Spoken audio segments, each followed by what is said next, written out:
Welcome, Sunday morning forum at First Unitarian Society in Milwaukee. Just a few notes. Masks are optional on Sunday at Sunday service, at Sunday forums. A basket will be circulated and the funds received support forums at First Church. The forum next Sunday, February 12th, regarding Afghan refugees in Wisconsin has been rescheduled to May 14th. There will be no forum next Sunday. And today, we welcome Tracy Hunter, who will be introduced by our hosts, Diana and John.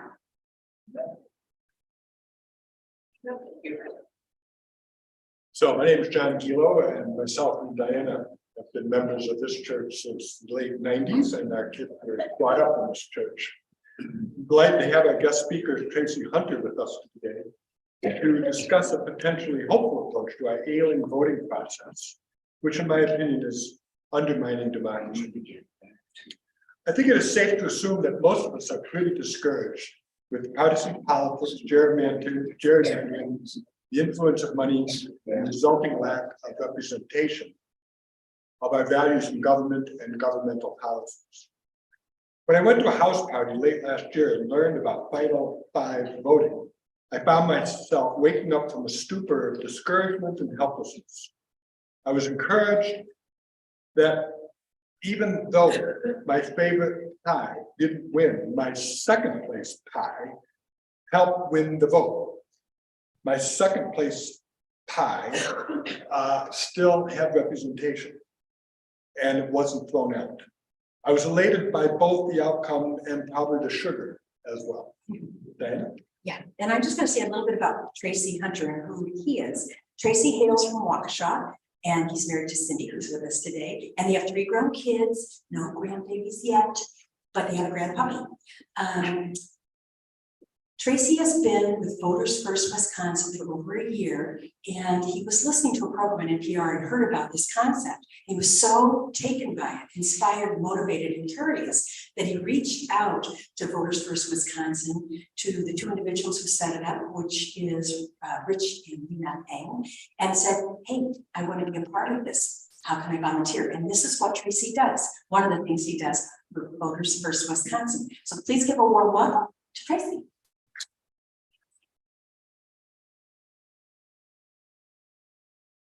For the warm welcome. Can you hear me okay? Give me a thumbs up if you have trouble hearing me. So yeah, my name is Tracy Hunter. I'm a volunteer with the call Voters First Wisconsin. And we are partnering with some other groups to try to bring this initiative, which we call Final Five voting, to Wisconsin. And we'll be talking about that today. So what we're going to be going through, I'll give a very brief introduction. I think I've been covered already there, and then we'll talk about who Voters First Wisconsin is, so you understand kind of the organization. Then we'll talk about what Final Five voting is, and that will be the problem that we're trying to solve, the solution we think that solves it, how the voting actually works if we were to change how we vote, what the benefits are for all of us, and then how are we going to do this, the logistics, how are we going to make this happen in the legislature. Then you'll have an opportunity to help. Hopefully it's something you're excited about.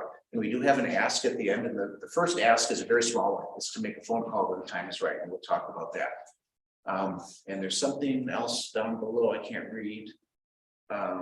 We'll have a question and answer. Oh, and then we will be doing we're going to do a mock Final Five vote today. And that we'll do that at the end. We're going to make sure to get that in for those of you that are going to need to go to the next service. We're going to try and have that done. And at the end, we'll have a question and answer. So to that point there. So I think we have all this covered already. And like they said, I also was very discouraged with what I've seen in our society and in our politics, and got tired of being frustrated and decided I wanted to do something positive about it. I learned about this and I was all in. So first of all, who are we at Voters First Wisconsin? We're nonpartisan. We try really hard to stay nonpartisan. That's really important because we don't need another force dividing us. We're local to Wisconsin. We are politically diverse as far as the people that are members. We're a nonprofit. Nobody draws any compensation whatsoever. And what do we focus on? We're basically trying to fix our political system. And we're focusing a lot at the national level right now. And we're trying to unite people to focus on making things better and solving problems. We're headquartered in Waukesha County. And our current emphasis, even though Voters First Wisconsin has 4 broad areas that we're working in, we're really hyper focused on this final fight voting right now because we have the legislative session and that has a great opportunity for us to make this happen. So normally we have a theme at every one. This one we have a pie theme, and normally we would have pie out here for you to try. And we would have done a primary vote ahead of time. We would have sent you a link where you can vote for your favorite. That would be like the primary election. Since the logistics won't allow us to do that today, pretended we had a primary election and these were the winners. And you're going to have a chance to vote for your favorite, and we're going to use the ranked choice voting mechanism. So if you haven't had gotten one of these yet, raise your hand, and then what you'll do is you'll vote for your first choice, your second choice, your third, fourth, and fifth, and then hand that back to us. And then at the end, we will tally that up and show how the instant runoff portion of this works so that you can kind of see how in the end we end up with a majority winner, something that the majority of people actually like. So if you generally ask people, what they think about how things work in politics in Washington, everybody, I think, would say it's pretty messed up. It's pretty broken. And there's a lot of reasons for that if you ask why. These are some of them.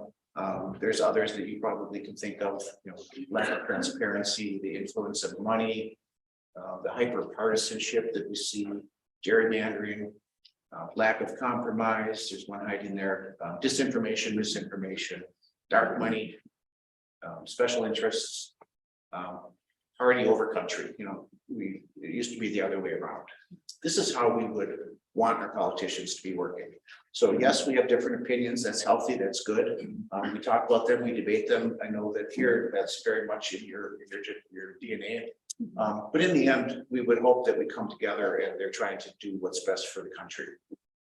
That's not really what we've seen in the last decade or so. It's kind of more like this angst and frustration. So what is the problem? I'm moving into the next part here. What is the problem that we're trying to address here? So it has to do with the way that we incentivize our politicians. And you would expect that if politicians are acting in public interest, there's a high likelihood they get reelected, right? They're satisfying the customers, and they would get reelected fairly easily.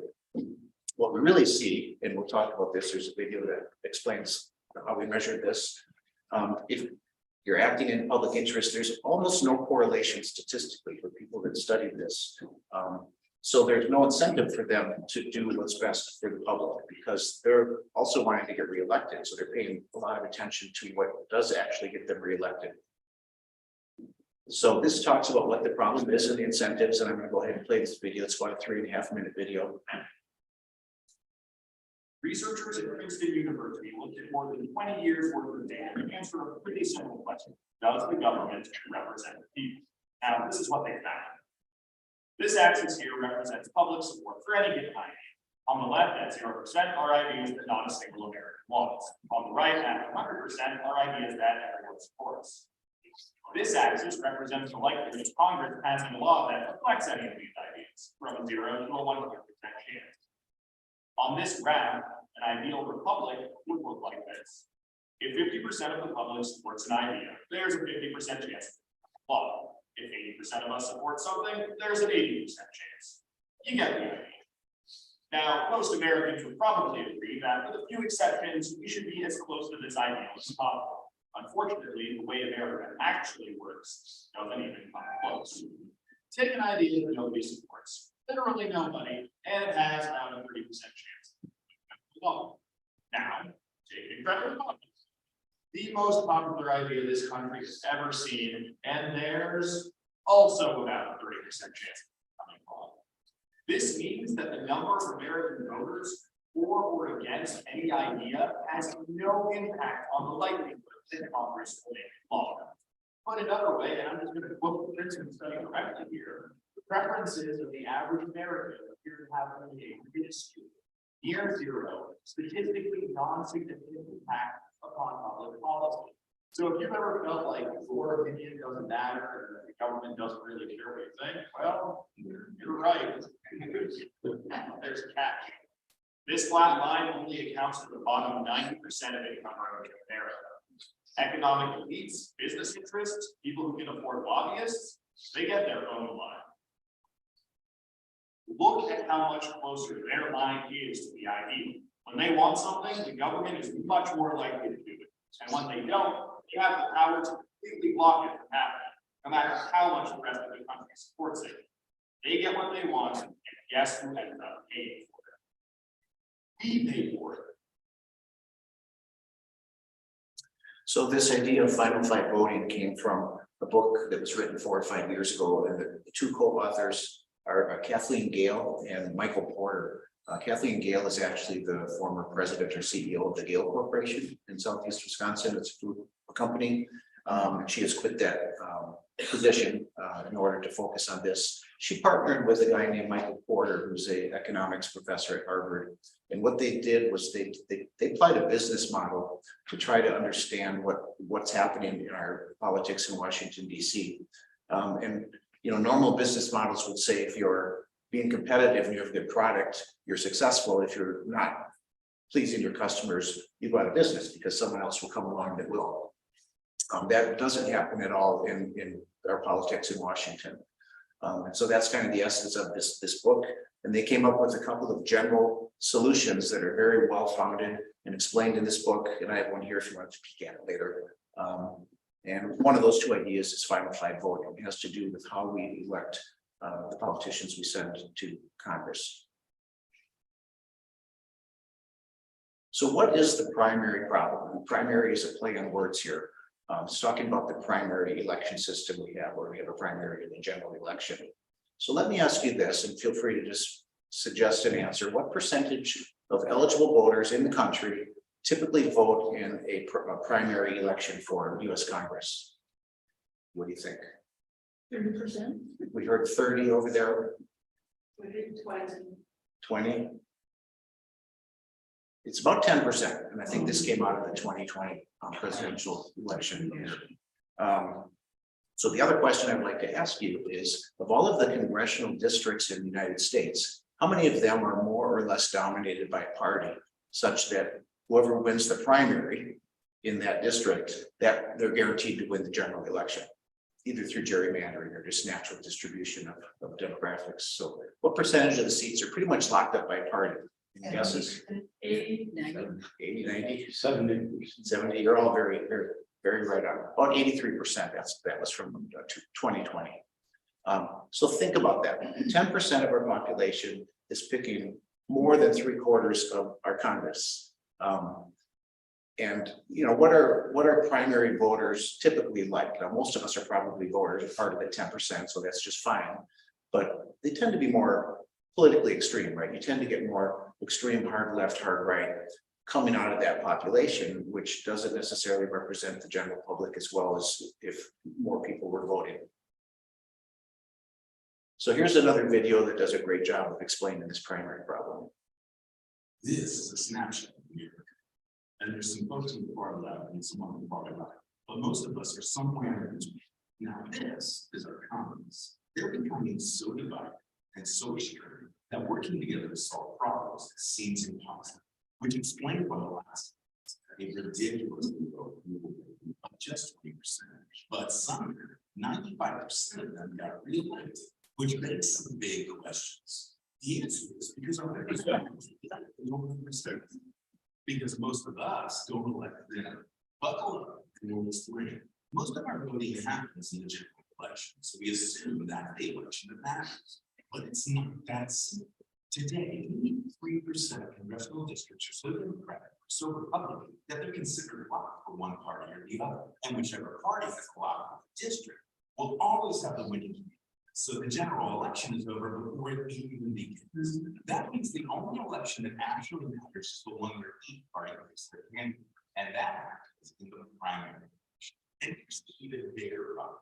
Participation in primary elections is extremely low, and the voters that do participate tend to be the most partisan and the most ideologically extreme. The result is a small an extreme minority of voters wind up deciding the vast majority of our elections. And that's how we keep getting the divided and dysfunctional Congress that pays to represent the 2020. Despite the record turnout in general election, only 10% of all voters cast ballots for primaries. That effectively decided 83% of our congressional seats. Just 10%.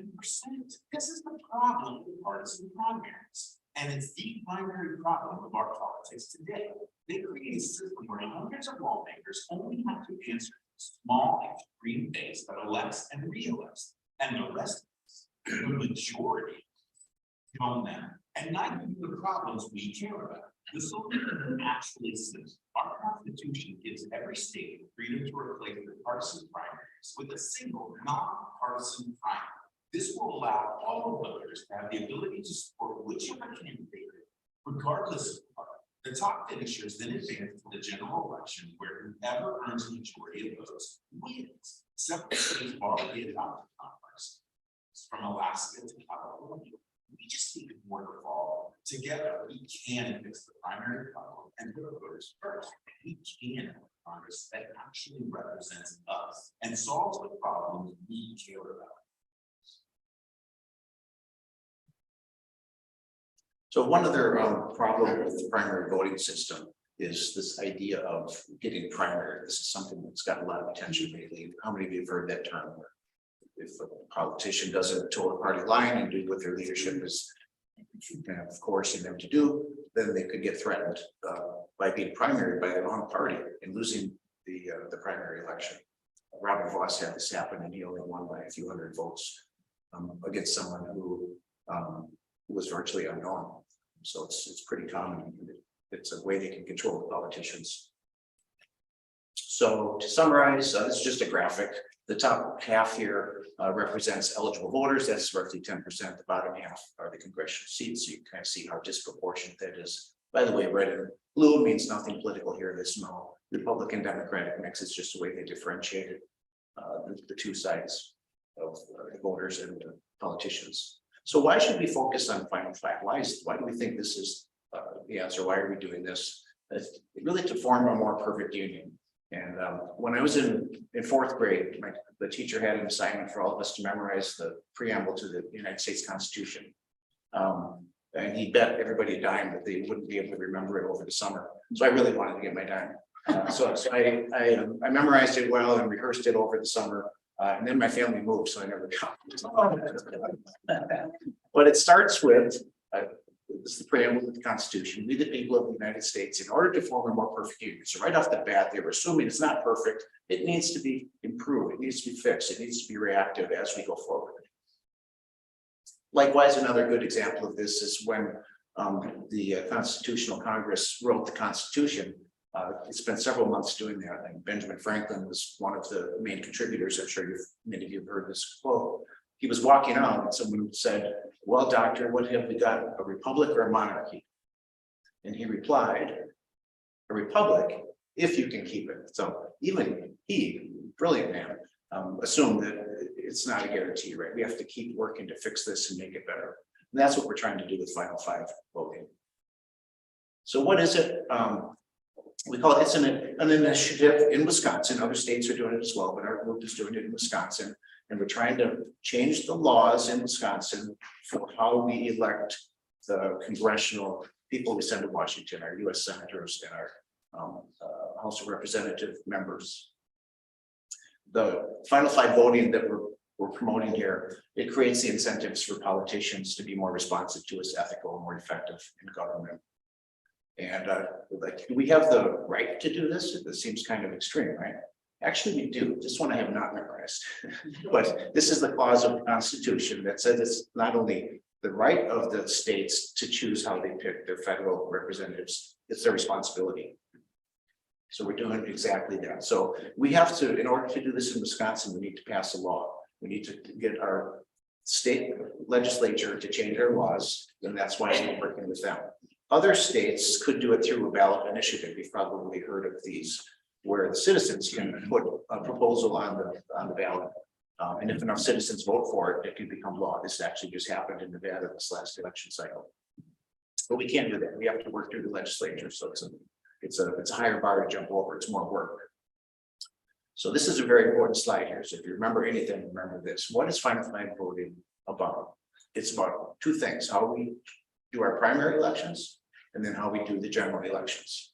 In the primary election, instead of having partisan or party-specific balloting where you can only vote for candidates from the Democrat or Republican Party, everybody is put together in one ballot, called a nonpartisan ballot, and everybody gets to vote on that ballot, and they get to pick one person.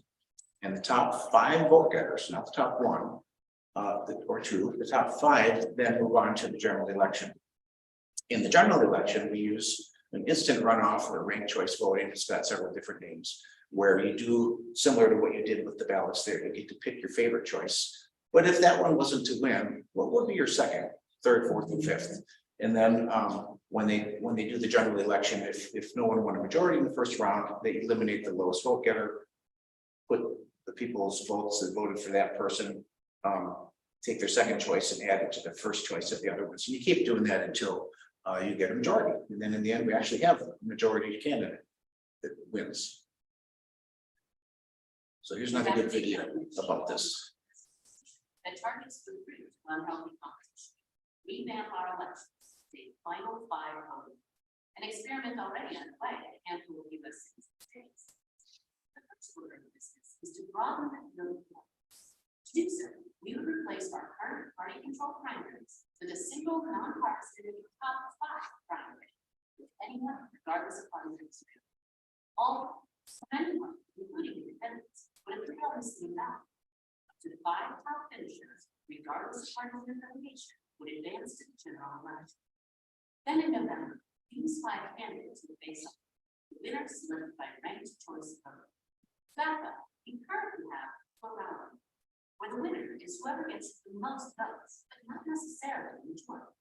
Not only can someone be elected with minimal access support, but plurality voting creates a disincentive for new entrants to compete for fear of spoiling the election by pulling away votes from the large. By contrast, with the ranked choice vote, candidates must receive the majority support for the election. Here's how it will work. Your general election ballot is the names of 5 primary. Choose your favorite, but you know those places. You also need a second or third vote. After the polls close, the first place vote is recorded. If one candidate receives more than 50% of the first place votes, a true majority, election is over. But what if one candidate gets 30%, and the next place gets 32%? In today's plurality votes, the candidate gets 33% of the vote. The ranked choice, election is over. In this system, the candidate in last place is eliminated, and those votes are automatically transferred to each voter's second place. Votes are continually being distributed until enough votes push a candidate over to the threshold, giving the broadest possible support. By opening the field to new and dynamic competition, final 5 voting makes accountability, results, and innovation into the system. The steady supply of potential new entrants or substitutes, legislators will have new people deliver results. Their customers, citizens and voters, are now empowered, open and accountable about outcomes. Healthy competition would flip our win-lose system into a win-win that benefits not only all players involved across the spectrum, but American workers. Business leaders would stand for nothing less than their own organizations. Why should Americans accept such fair taxes?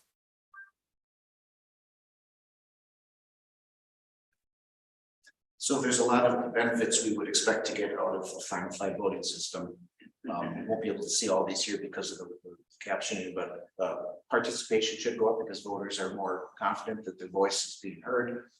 Should make a lot more cooperation, campaigns a lot more positive and focused on bragging about their good ideas rather than attacking the other person. There's a lot of other things down below there. It should discourage things that aren't good in our system, the influence of big money, the influence of special interests, hyper partisanship, all the stuff that that makes us frustrated. It's already being used in various forms across the country and has been for quite a while. So in some places it's at the state level, like Alaska just did Final 4, which is exactly the same, but 4 instead of 5. They just used it last year for the first time. It's being used at city levels, municipal, county, even for military work, members that are overseas, and it would be hard to get their vote in. So it's already been proven, and it's generally well liked. And what we're trying to do is to fill in this this map here with more states, so it has a bigger influence at the national level. So what's the status? Where are we at? So we have a biannual kind of a system here for a legislative cycle. We have elections every 2 years for state senators and assemblymen and women, and then they have 2 years to do their work. And then it ends, and then we start over again. So in the last session, we got pretty far. It went very well. We introduced Final Five voting bills with cooperation with other groups working with us. And it had very, very strong bipartisan, both authorship, the people that wrote it, and then also the sponsors that came on board. So it has a very solid bipartisan representation. We had a hearing a little over a year ago in December in Madison, and it was quite well attended. And I understand, I wasn't there, but I understand there was not a single negative comment raised. Everybody that came to give their opinion on it was positive, which is a bit unusual. What else have we been doing? We've been having a lot of presentations like this, or sometimes we often do these house parties, we call them, where we do the same thing here, but we have food tasting and same kind of thing, but it's in a smaller, more personal kind of an environment. And there's a card we're going to hand out later that if you're curious and maybe want to do that, we can talk to you about it. You can check a box to have us contact you to talk about it. So there's a new session now, just started this month or last month. And we're reintroducing the bills. It again has very, very strong bipartisan support. There's a hurdle process, you know, how is this going to actually become law? It's got to get introduced, the bills, it has to make it to committee. It could, you know, bills can die before they even get there. The committee then has to have hearings. Typically, then they have to vote and either give it a thumbs up or a thumbs down, send it back to the General Assembly. They may have more meetings, more hearings. They have to vote. If both houses vote for it, then it goes out to the governor for signature. So the point is, there's a lot of hurdles to try to get done in 2 years. So we're working really hard to make sure that we don't just get it over the last hurdle, but we're working to get over all the hurdles. And we're hopeful, very hopeful, that the bills can make it to the finish line in this cycle. Other progress. So I talked a little bit about Alaska. You can't see this, but some people, they used it in Alaska for the first time, this last year's election, and it worked out very well. And the people understood how to do it. Very few people, low percentage wise, about 20% said it was either somewhat difficult or very difficult. The rest said it was either not difficult or only moderately difficult. You get kind of close to those numbers even with today's system, right? Well, there's a lot of vote ballots that are disqualified because they weren't filled out properly. And the candidates that were elected tended to be the ones that had a broad appeal, which is what we're after. They weren't the ones that lost were the ones that were narrowly defined by a party on one side or the other that they were mainly focused on. So it had the desired effect. Nevada, like I said, they're a ballot initiative state. So they had a ballot initiative in November, and they actually approved by 6 points, a 6-point differential to have Final Five voting. They have, according to their state constitution, they have to do that 2 cycles in a row. So in 2 years, they're going to have the same thing on the ballot, the same proposition. If it passes, you know, there's another state that has Final Five. Another really interesting one was we all went through the pain of the Georgia runoff election last year when the 2 candidates were very, very close, and neither one had a majority. And according to their constitution in Georgia, they had to have a runoff election, a whole nother election. It took about a month. And so they had to go through all the pain of all the commercials and everything. And it cost about $1 billion. It's not even counting the general election that preceded it or the primary before that. So $1 billion of money poured in for one runoff election. And you can imagine how money influences that. If they would have had an instant runoff, like we're talking about, they would have been able to decide it in a matter of hours or a day or 2. And it would have saved a lot of time and money. So how are we going to do this? What's our strategy? So we're going to make people aware of it, like what we're doing right now. We're partnering with other organizations who are more involved directly with the politicians and the candidates in Madison to get them supporting with this. And we have a strategy where we're focusing on just some of the legislative districts in the state. So we have 33 Senate districts, we have 99 Assembly districts, and we've identified 20 that are key. They're key because either the politician that's there is like maybe a committee chairperson or in some way influential. They're the 20 districts we really have to make sure that they support this. So what we're doing is we're trying to enlist, this is the big ask. We're trying to enlist 100 people that would be willing to sign up, that we would contact you when the bill comes up for a vote. And we would tell you the votes, here's the vote coming up.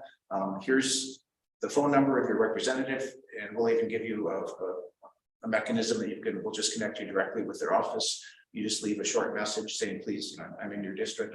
I ask you to please support Final 5. 100 sounded to me like a small number. I didn't think that would do it, but we got that number by talking to the legislative members, and they said if they get a flood of 100 people within a 2-day period, they said they can't ignore it. That's a lot. And they said it also gives them cover that if they really want to support it, but they're getting pressure not to, they can say I have to. I'm only doing my job. So this is in 20 districts, 100 people at least in each district. That's 2,000 people. We're doing the math right. Yep. So there's an opportunity that you could volunteer to do that. So we would ask you to consider that. So we'll have a question and answer period, but before we do that, I promised that we would quickly do the runoff vote and see how the pie voting went. The numbers in the pie voting are going to be your numbers that we did today. Plus we combined it with a previous party we had that had pies as well. This gives us a bigger sample size. The runoff works a little better. So we're going to have Rich trying to switch over to an interactive page where we'll show how the runoff works. Let's see, let's switch here. We have to go to the.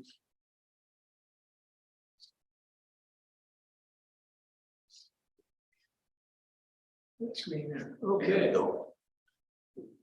so since you're on the mic, Tracy, I'll let you explain it. Okay, now let's kind of focus on the upper half since that's all we can see, the upper 2/3 there. So this was round 1. First of all, we have no clear winner. The dashed line would be 50%. That would be a majority. So we had 3 that were very close, and then there were 2. There was no one that was very weak. So which one do you think would get eliminated? Key lime pie. The key lime pie was lowest at 13. So if you scroll up, down, then key lime pie was eliminated, and the green portions are the ones that got added to the others. And you see that we still don't have a majority winner. We really want a majority winner. We don't want anyone in there the majority of people disapprove of. Can you explain how you add on to those others? Yeah, so the votes that were for key lime pie in this reddish pink color, their vote got thrown out for the first round, but now their second round got included and added to whoever they voted for with the other people in the first round. Or second place. So the Second. greens are their second choices. So these are the votes that came in for the second place, the second vote that these people voted for. Does that make sense? Yeah. And we still don't have a winner. Interesting. Who was in first place after the first round? Was it still Pumpkin? If you want to It was Pumpkin. It was Pumpkin. Okay, so Pumpkin was in the lead at the beginning, but not by much. Pumpkin is still in the lead here after 2 rounds, but not even close to a majority. So we have to actually go to the third round. And it's interesting, Apple had a big comeback here, right? And we still don't have a winner, but it's looking like a 2-horse race. So we're going to have to actually go to a 4th round. So mixed berry will be eliminated. Yeah, mixed berry gets eliminated.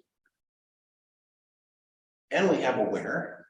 And for whatever reason, a lot of the mixed berry folks chose Apple as their second choice, or third or fourth choice, whatever choice it is we're on. So we have a majority winner by quite a bit, actually. And the other really interesting thing I always notice is that the person that was ahead after 1 round or even 2 rounds didn't end up winning. They must have had some strong, must be some Pumpkin, dislikers here. They just wouldn't accept Pumpkin in any way. So this is how, the runoff that we did with your votes came out today. It really explains the importance of second, third, and even Yeah. fourth. Yeah, so our vote really gets counted. Yes. Right. Plus, there's this talk of the spoiler effect, right? What if you really like a candidate that isn't one of the primary ones coming for the two parties? What if you have a third party vote, libertarian, or green, or independent? But you don't want to do that because they don't have much chance to win, and you're stealing some votes from what would have been your second choice. So this gives us as an opportunity to make our statement that we really wanted, our first choice, but not be a spoiler. So it's such a cleaner system. So I know we're running out of time, and if you need to sneak down for the next service, go ahead and do that. We would ask though that if you could, if you're interested in helping us, if you take a card, we'll hand them out with a pen. And if you put your contact information on the left, and the main checkbox of help would be on the right side at the top, where if you check that box, that means you're willing to be one of those critical 100 people that when the time is right, we'll let you know, and you can make a phone call to your legislator. We're going to bombard them with requests to support it. So that's the main ask. Please do put your email and your phone number. The reason we need that is so that we can call you when the time is right. And the reason we need your email is that's how we're tracking how many people, who everybody is. We needed something unique, and so we used the email. There's other opportunities that you can get involved on the right side, the second box down. If you're willing to host a house party, and several have done that. Russ has done that. John and Diana have done that. I've done some. They're really a lot of fun. You would just have to help to come up with a list of people that you think would be interested and curious about this. Invite them in. We pick a theme. We help you prepare everything, and then we would run the meeting room, which like what I'm doing today. And then at the end we have a mock vote. And it's really a lot of fun. So if that's something that you think you would like, we would ask that you would check that box. You also could help with house parties. That's the third box. And the fourth box is if there's other organizations you have connections with that you think would be open to hearing about this, if you could help us connect up with that group. It might be a civic group or a professional group, something like that. That's actually how we got in here this time.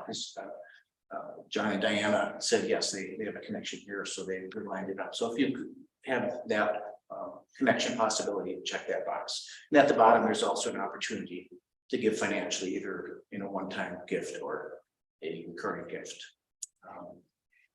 So we have the cards handed out. If you're interested, please do return that to us. Anything else you want to do before we go to question and answer? So that's the box. Oh, yeah, and there's a ballot box or a box over here where you can drop the cards in. Part of the pledges work that we reminded of that. Because I do it, Yeah, we'll send an email to you. Okay, before we start with questions, I'm gonna send this basket around. Keep it on this basket on this side of the room.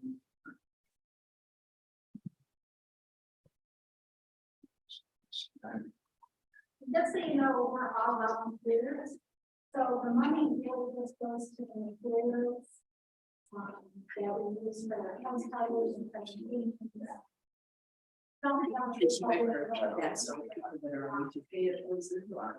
Yeah, just to make sure everybody can hear. So Lena is saying that all the money that's donated goes to support events like this and materials. Nobody draws a salary or any compensation. And it is tax deductible. Oh, it is not. Okay. I was thinking of the Democracy Foundation. Okay. So to clarify, it's not tax deductible because of the nature of this organization. Yes. Are we ready for questions? Yeah, so if we don't have anything else, we can go ahead and move to the question and answer. And if you need to sneak out, feel free to walk out. And you can start us off. How's that? I'm going to go light, so I'm.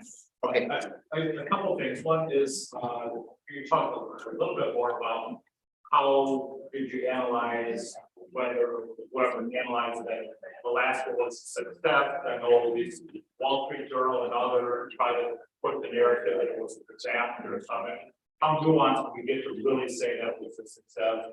The other question, other thing, maybe, and answer either one, was you said it's a good way to get big money out, and it's not immediately obvious to me how big money doesn't just move over and say, how do we have the loudest voice to make sure we dominate the 5 places, right? Yeah, I'm gonna start with the second one first, because that has a quicker answer, and folks here with me can join in on the first one. So how does it reduce the influence of big money? Well, today, they can kind of pick 1 or 2 candidates for whatever party they want, they can pour all their money there. Now they have to split their money, there's maybe as much money in, but it's going across 5, or if it's pre-primary, it's more than 5 people that they're donating to, because they don't want to put all their eggs in one basket. And it'll, probably be more transparent that way as well. The first question is, how much contention is there that the scheme in Alaska was actually successful? Because there was some negative press that came out afterwards, because Sarah Palin lost. So, I think people jumped on that right away. I said it's somehow biased. Not partisan. Well, she didn't even try to reach the middle. She had a disapproval rating that was in the high 50s, I think, and didn't even attempt to do that. Another Republican candidate for governor, I forget the governor's name, won easily in the first round, and that was Republican. And that's because that individual had broad appeal. They always had. So it kind of reinforced it. So there are some people that would kind of challenge it, especially if it's to their advantage. The survey that came out that I showed briefly, the pie chart, about did people find it difficult or simple? I don't remember who that was done by, but it was done by a reputable survey organization. There's others from around the country and other places that also did that. Rich, you can jump up and check it. I think you have some thoughts. Yeah, so there's some concern on the Republican side, simply because not all Republicans always won it. But if you look at Alaska, all but 1 Republican won in the state. And if you look at it, the winner, Mary Portola, actually won the first round anyway. So even if we had used the first to the post method instead of final 5, they still would have won. So it's a little bit, like you said, a narrative, but it played out exactly as Tracy stated in the presentation, that the candidate with the broadest appeal is going to win. And if you are a candidate that is divisive and only wants to appeal to that 10%, well, this election method is more for the majority, not for the 10%. And looking at Mary Portola, okay, she's a Democrat, but here's what she ran on.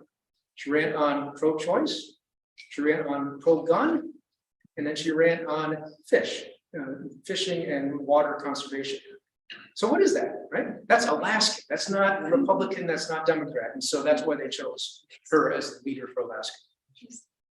Great point. Another criticism I heard was it took several days for the results to come out. People thought that was because this ranked choice system was complicated and can we trust it? The reason it always takes that long to count Alaska because it's all rural. They have to physically move the votes, and the slowdown this time wasn't having to do with the runoff. It had to do with just getting the votes in place so that they could conduct the runoff. The other thing I read about Alaska post-election is legislature has formed a coalition group of moderates to govern together both Republicans and Democrats. They are ignoring the wings of. So just to repeat, Exactly what systems. yeah, to repeat what Russ said, he said, as part of the results of this Final Four system they have in place, a large coalition of Republicans and Democrats in their state legislature came together and formed a group that wants to work together in the middle and not be kind of controlled by the extremes of their 2 parties. So again, that's exactly what we want.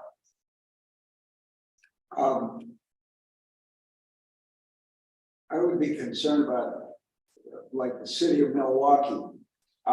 This obviously takes a lot longer to cast your ballot. And we already have certain situations where there are long lines and, people just quit or give up and leave because it's, it's going to take so long. So doesn't this require much more mail-in balloting? I don't know if it requires more. The question had to do with, are we going to have kind of longer lines and a slower process on election day? And then also, is it going to encourage more mail-in voting? And I'll answer the first thing first, at least with my opinion. Yes, it will be a new thing for people to learn.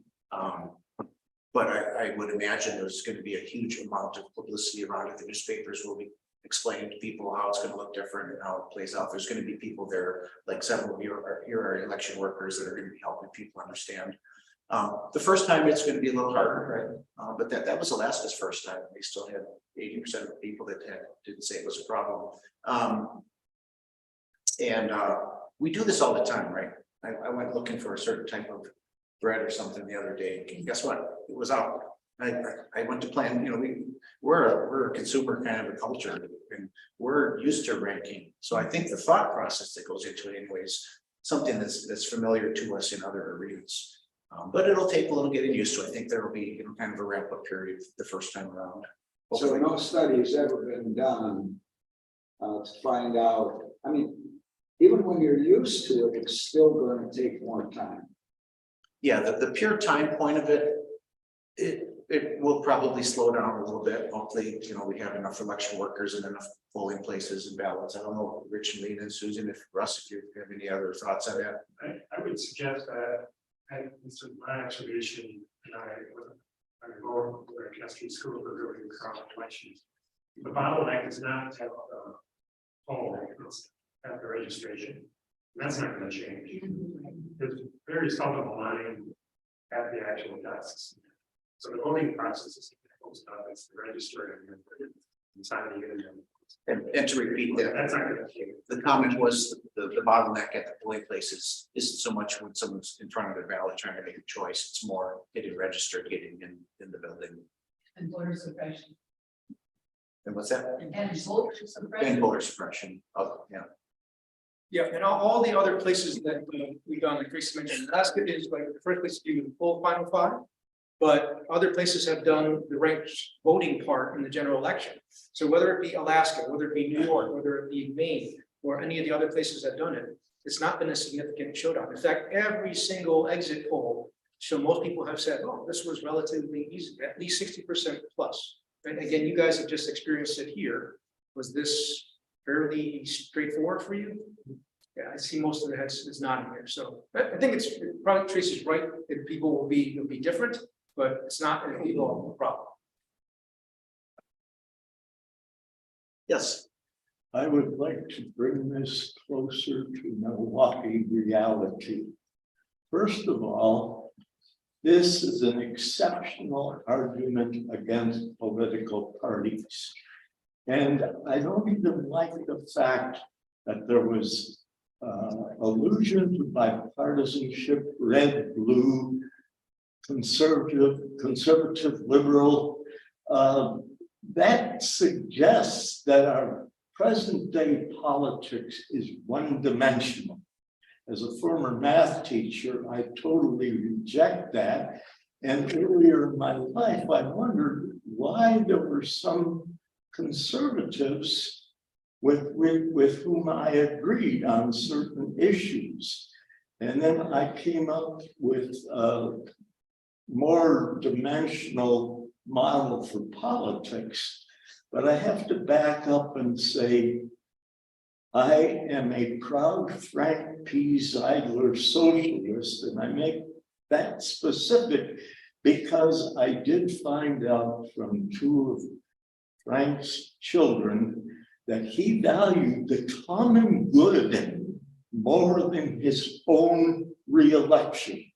I know very few politicians that seem that way, and it seems to me that our Constitution should have as its primary value the common good. Now, we have a National Bureau of Standards, and I often wondered why that was never used to determine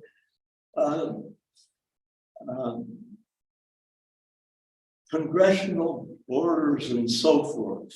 And I would suggest that for that decision, it would have to include cultural anthropologists, maybe mathematicians who deal with topology, which is a new branch of mathematics and so forth.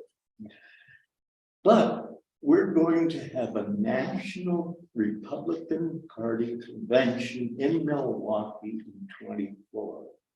Now, I would predict that there are going to be people taking to the streets, having been involved with the annual Frank P. Zeidler lectures, I thought it would make sense to get some of the previous lecturers to come to work on an ideal United States and how to get there. And certainly this should be a part of that. The president of Marquette had a picnic a couple of summers ago, and I managed to have some FaceTime with him. And I suggested that Marquette would be a good venue to have such a confab. He said, we've already set it up. And I hope not to be a major part, but I would hope to be able to participate in that, because I think this could certainly be one of the components of how to get to an ideal United States. I'm hearing several things there. I'm gonna try and summarize that because I don't know if everyone was able to hear that. Pardon?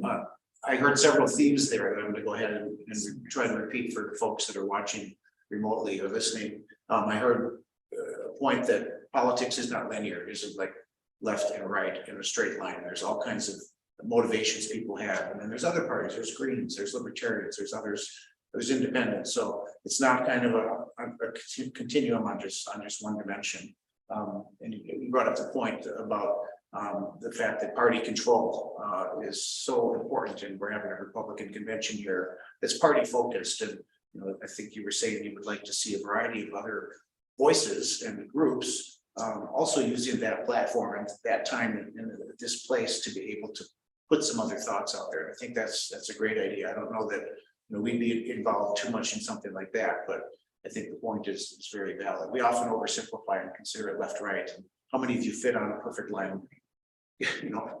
Like Rich said in Alaska, they have a pro-abortion, and then they have the pro-fishing and the pro-guns, right? And New Hampshire is kind of the same way, Vermont. So, yeah, any other questions? Yes. I just want to comment, and then first of all, I will be supporting you financially, and I will help the parties, and I will get into speaking in other places. I think it's great, and my other colleagues who left, Pete and Esty, and I will work on that. We're part of the team here called Defend Democracy, so we'll be working on that, and thank you for bringing it to us. The second thing is a shameless public announcement that Interfaith is back, having our 4 Tuesdays in March, and it's going to be here at First Church again. It's going to be catered by Aladdin, and the theme is going to be defending democracy. So maybe we could even have one of you at one of those Tuesdays in March, and it's a luncheon. Sure. Let's link up with that. Just a quick question, if it's approved in the state, is it only valid then for state elections, or would it also work for federal elections? It's confusing. That's a great question. It's only going to apply what we're doing right now to the federal election. So it's our US senators and our US congressmen and women. It's not going to affect our Wisconsin legislator, how we pick them. Okay, down the road, maybe that would be nice, but we wanted to start because Washington is probably the most broken, and it's also the shortest button. You can imagine how hard it would be to convince enough legislators in the state government to potentially, put something in place that could put them out of a job. So we want to get it at the federal level first. It's a multi-phase thing. Yeah. Speaking as someone who goes around and talks to people about their voting and how to or less for, it's going to make it confusing. Yeah. So we know that Wisconsin is a very gerrymandered state. How does that impact this at the national level? While we were by ranked choice voting for senators and reps? Yeah, so the question is gerrymandered, Wisconsin's probably the most gerrymandered state we have. How does that relate to this? So that is another thing that our organization is working on, but at a much lower pace. We're focused on this. And the reason is, this is more of a systemic solution. So you can imagine if we were able, at the federal level anyway, to get enough people accepting this, and then try to bring that into the state level, that just by changing the nature of the politicians that are here, it would make the fight against gerrymandering easier. Whereas if we started the other way, attack gerrymandering, now it gets political partisan, and we're kind of dead in the water. Yes. Question, just physically, when you do vote, like now you just fill in one box, here you have to fill in 5. Is there a problem, just physically with people getting their quality ballots, or how do you read this ballot? Yeah, so kind of that question gets kind of, is it going to be more complicated, or people going to understand how to pick a first, second, third, and fourth and fifth choice? Yes, what we found so far is people get it. There's going to be a lot of help. There's, there's signage at the polling places that it helps people, and there's going to be people helping understand it. I don't know the answer to this, but I also suspected that maybe the ballot box will reject a ballot that was improperly filled. If someone filled in 2 first places, I don't think they'll probably just ignore it. I think it'll light flashes and someone will come and help them to do it over. Like, is that how it works, Susan? Set up for a variety of types of voting, and this. Yeah. So it's not as if we need to purchase a whole bunch of, upfront expense on new ballot machines. Every machine, the DS200 and others are all set up for this. And it sounds like it's not going to be too hard to change the software in the ballot machines to be able to support. In fact, I think they already support a variety of methods, and some of them, I don't know about Wisconsin's, but some of them already have a mode where you can have a rate choice kind of a setup. Another question that comes up often is, do I have to vote for 5? What if there's a candidate or 2 that you just absolutely don't want to support in your form? Absolutely, you can vote for 1 or up to 5, everything in the middle. You're encouraged to vote for more than just 1, because most of us have a second choice that's pretty acceptable, and even a third choice that's pretty acceptable compared to the 4th and 5th. So most people, I think, are going to want to vote for more than 1. Any other questions? Well, thank you. This was terrific. Excellent questions and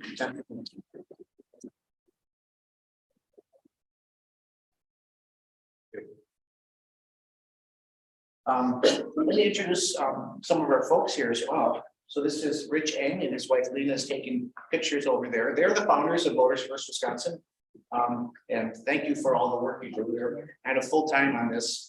Susan Olson in the back is their head colonel. So she's been on it for a long time, and Russ in the back, that some of you know here, also is very heavily involved. He's hosted some house parties, is involved in a lot of ways. Don't forget Tracy's And my wife Cindy, who listened to me rehearse several times. She didn't warn me about the box at the bottom where I couldn't read it.